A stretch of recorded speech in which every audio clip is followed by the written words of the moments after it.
در آغاز هفته نو با خلاصه خبرگزاری شو از تاجیکستان و جهان، من شعله گلخوجه در خدمت شما قرار دارم. امروز 5 مارس است و یک جا مرور میکنیم به سرخط موضوعهای روز. برادری گلمورود حلیموف پالکوونیک فیروری توجیک بعد 20 سال خدمت در اداره زندانهای تاجیکستان استعفا. نرخ ارد پایین رفت. مقامات گفتند در بازار این غذای پر استعمال رقابت سالم به وجود. پخش رقمی و یا نظارت سراسری شبکه‌های تلویزیونی مالکان تلویزیون‌های خصوصی مبلغ می‌جویند را تنها نمی‌گذارد. حکومت کشور، حکومت تاجیکستان برای دادن امتیاز به قسمت‌های خصوصی، تلویزیون‌های مثلا خصوصی، رسانه‌های خصوصی البته کمک خواهد کرد. برادری گلمورود حلیموف پالکوونیک فیروری توجیک از وظیفه خود استعفا داد. مقامات وزارت عدلیه تاجیکستان با تایید این خبر گفتند که استعفای پالکوونیک سید مورود حلیموف کارمند اداره زندانهای کشور را قبول کردند. سید مورود حلیموف در مدت بیش از 20 سال همچون ناظر سرایست اجرای جزای جنایتی وزارت عدلیه کار میکرد. ماه می سال 2015 پس از پیوستن گلمورود حلیموف به صف سازمان даҳшатафканони دولت اسلامی او عریضه استعفا نوشته بود ولی رهبریت آن را نپذیرفت. در بازارهای تاجیکستان نرخ ارد ارزان شد. این تمایل کم سابقه ارزیابی می‌گردد زیرا سالهای قبلی روند پیوسته گران شدن نرخ این غذای اساسی در کشور به مشاهده می‌رسید. به گفته مسئولین کم شدن خراجات بارکشانی از طرف کشور همسایه و سوی دیگر رقابت شدید در میان استحصال کنندگان ارد نرخ آن را پایین برد. عبدالله شرف تفصیلات می‌دهد. در تاجیکستان نرخ ارد یکی از غذاهای اصلی استعمالی مردم تاجیکستان به طور بی‌سابقه پایان رفته است. نرخ یک لنگه 50 کیلویی ارد در بازارهای پایتخت تاجیکستان حالا 130 سومانی 135 سومانی وابسته به نوعش نرخ دارد. حالا که تا یک ماه قبل نرخ یک لنگه ارد 50 کیلویی 160 165 سومانی نرخ داشت و می شود گفت که طی این مدت تقریبا یک لنگه ارد 30 سومانی ارزان شده است. مقامات ضد انحصاری تاجیکستان دو عامل ارزان شوی نرخ ارد را به ما گفتند. یک مقام خدمات ضد انحصاری تاجیکستان در ولایت سوخت در صحبت با رادیو آزادی سبب پایین رفتن نرخ ارد را چنین شرح داد. این عامل‌هاش هم واردات گندم نسبت سال گذشته 50325 تن زیاد گندم دارندگی.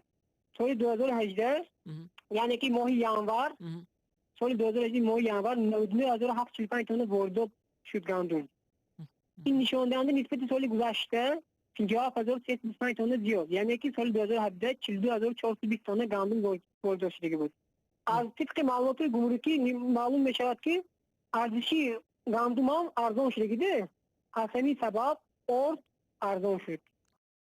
تاجیکستان خود نیز گندم پرورش میکند اما این نیاز تمام جمهوری را برآورده نمیکند و بیشتری مواد ارد و محصولات اردی از جمهوری قزاقستان به تاجیکستان وارد می شود. حالا بیشتر تاجیکستان از قزاقستان به فرق از سالهای پیشین گندم وارد می کند. حکومت هم برای وارد کردن گندم و استحصال ارد در داخل تاجیکستان امتیاز قائل شده است، یعنی انداز از ارزش اضافه شده همگی 10% معین شده است و بیشتری محصولات اردی حالا در خود تاجیکستان استحصال می شود. در سال گذشته 2017 تاجران از قزاقستان به تاجیکستان بیشتر از 1 میلیون تن گندم وارد کردند. رو می‌رویم به موضوع دیگر. بانک ملی تاجیکستان اجازتنامه اکثر نظام‌های پرداخته یا ترمینال‌ها را بازخوان نموده و طلب کرده است که همچون مؤسسه بانکی ثبت نام شوند. در صورت غیر از حق قبول مبلغ مشتریان محروم می‌گردند. این هم در حالی است که سال گذشته برای مدتی از کار ماندن ترمینال‌ها هزارها مشتریان را که می‌خواستند به حساب تلفنشان پول گذرانند سرگردان کرده بود. حالا نمایندگان برخی از شرکت‌های پرداخته می‌گویند از همکاری با بانک خوشحالند. فایده ضرر یگان خیلی با فکر من نمیشود. خوبی در آن میشود که نظارت بانک ملی خوبتر میشود و آن اجنت ها یا آن شرکت های مبلغ گذارانی که در اول فعالیت میکردند آنقدر قانونگذاری رعایت نمیکردند. در این مورد وابسته طلبات بانک ملی این سوحه نقصتر تفتیش کرده میشود از طرف بانک. ولی از طلبات نوی بانک ملی مشتریان ترمینال ها چندان راضی نیستند چون بر اینند که درد سرشان زیاد می شود. برای برق و برای پرتو چم رفته بانک очередь ایستادن ترمینال ما بای میکنیم که خیلی کار ما هم آسان شده هم نقصر شده که очередь نمیستیم در یک دقیقه کار بود میشه با بدیل پول چک کردی مثلا بای کدار میرن. тафсилоти ин мавзӯъ ба ҳамин зудиҳо дар сомонаи мо нашр хоҳад шуд. дар ин рӯзҳо дар Шветсия муҳокимаи Раҳмат Оқилов шаҳрванди ӯзбектабори муттаҳам дар ҳамлаи маргбори моҳи апрели соли гузашта ки боиси марги чанд тан шудааст ҷараён дорад. тоҷои радиои озодӣ маълум кардааст Оқилов ба эҳтимоли зиёд аз сӯи Абу Усомаи Нораки, яке аз хатарноктарин тарғибгари гурӯҳи даҳшатафкани давлати исломӣ дар миёни тоҷикон, ба ин амали терористӣ ҳидоят шудааст.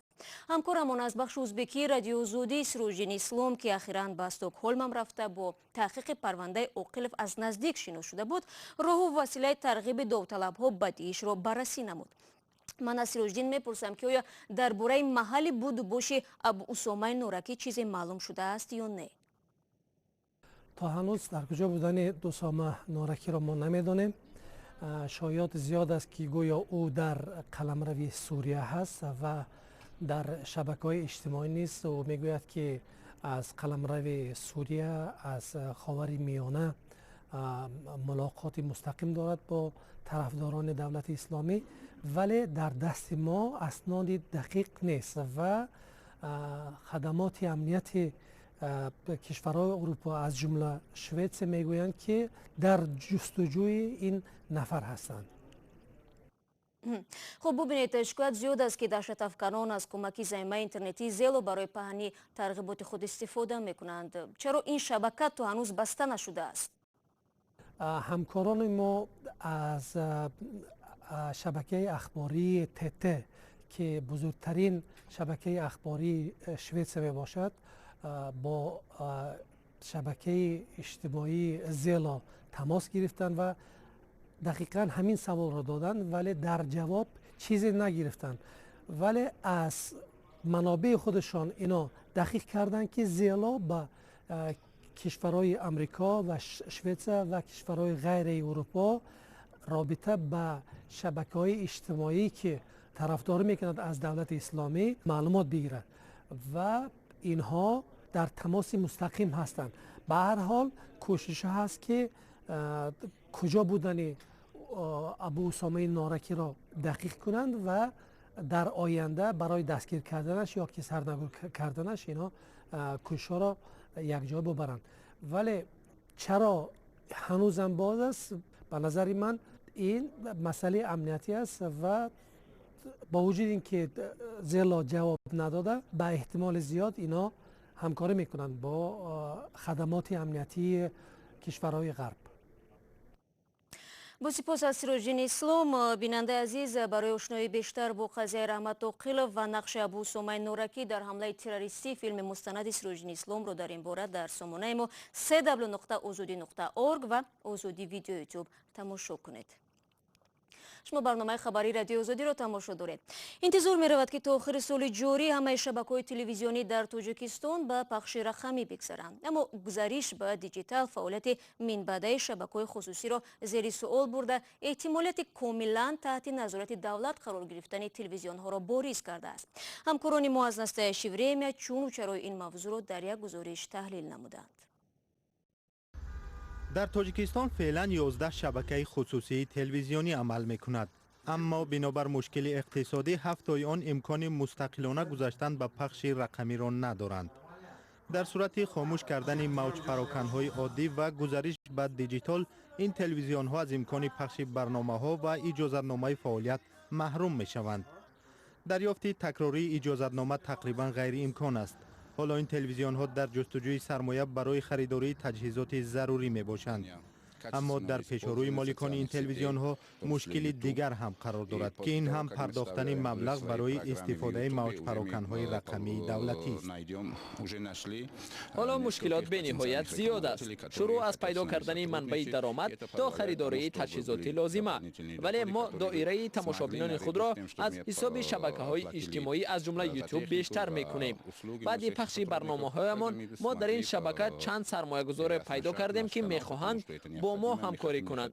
خواهیم یا نخواهیم ضرور است که به پخش رقمی بگذاریم و ما نیز کوشش خواهیم کرد که مبلغ‌های علاوه‌ای را پیدا نماییم.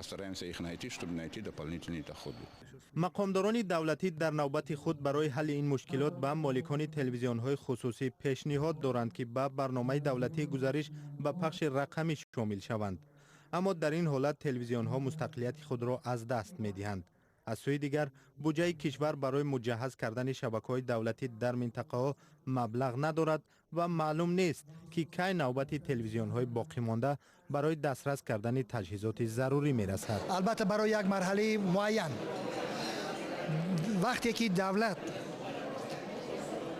امنیت اطلاعاتی دولت مطرح است، من 100% باوری دارم که دولت، حکومت کشور، حکومت تاجیکستان برای دادن امتیاز به قسمت‌های خصوصی، تلویزیون‌های مثلا خصوصی، رسانه‌های خصوصی البته کمک خواهد کرد، چون که این همه در مجموع سازندگان فضای اطلاعاتی هستند و این فضای اطلاعاتی برای حکومت دولت تاجیکستان اهمیت دارد.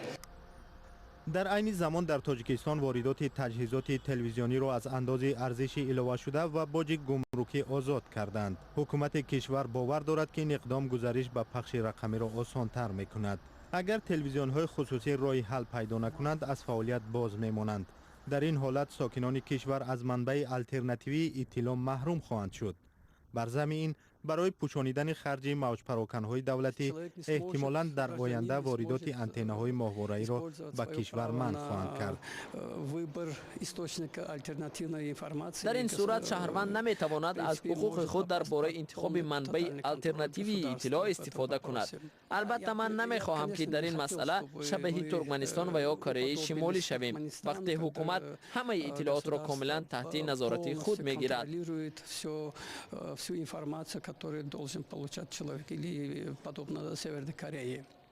مالکان شبکه‌های خصوصی نمی‌خواهند بازار را ترک نمایند. آنها می‌گویند تا با آخر برای جلب سرمایه‌گذاران خارجی تلاش خواهند کرد.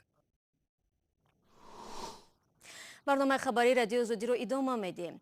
شورای علمای مرکز اسلامی در تاجیکستان از ساکنان دعوت کرده است که به جای آش خدایی به خوانندگان камбизоат دفتر و قلم بخرند، زیرا ثوابش بیشتر است. به تاکید این نهاد چنین تصمیم به رکنهای شریعت. کمیته دین میگوید تنها در یک سال اخیر بیش از 7000 ساکن کشور به مرکه‌های دستاجمعی ضمن در هندوستان نیز تشکیل شدن مراسم ها رایج می شود. سجده میرزا در همین باره میگوید. روز یک شنبه در یک مراسم با تنتنه در شهر احمدآباد هندوستان عقد جفت مسلمان برپا شد. این توی عروسی دستاجمعی را برای جوانان از جمعیت فیض القرآن و بنیاد عیسی تشکیل کردند. اکثر این جوانان امکان خراجات ازدواج و تهیه مهر را ندارند. جفت را نکاح کردیم. ما سعی داریم همراه این جوانان را با سبوکی و موفقیت به هم رسانیم. برنامه‌ریزان مراسم برای یخدان و دیگر اسباب و انجام خانه را تقدیم کردند. زینت بنا که در این من خوشحالم. در اینجا ازدواجی زیاد دایر می شود. دختران از هر گوشه و کنار در اینجا جفت. مردم کمبغل که عروسی دخترهایشان را تشکیل کرده نمی توانند، آنها را به اینجا می فرستند. خلین را نمی خورند. در هندوستان توی‌های عروسی دستاجمعی شهرت روز، زیرا فشار مالی بالای والدان جوانان را کاهش می‌دهند. ضمن در ادامه همین موضوع در ازبکستان نیز پرزیدنت رفتن منصبداران را به توی‌ها مس از 20 کیلو گوشتی که در توی صرف می شود خانه камбизоати را رنگ کنند یا برایش تلویزیون بخرند. جمله افزود اگر ماشین منصبدار را با رقم‌های دولتی در نزد چای خانه بیند خود همان روز به هر صورت وقت نشان خواهد داد، ولی فرصتی ما که 15 دقیقه بود برای برنامه شکر که امروز ما را همراهی کردید. فردا در همین وقت شما را منتظر هستیم. خدا نگهداری هر یک شما.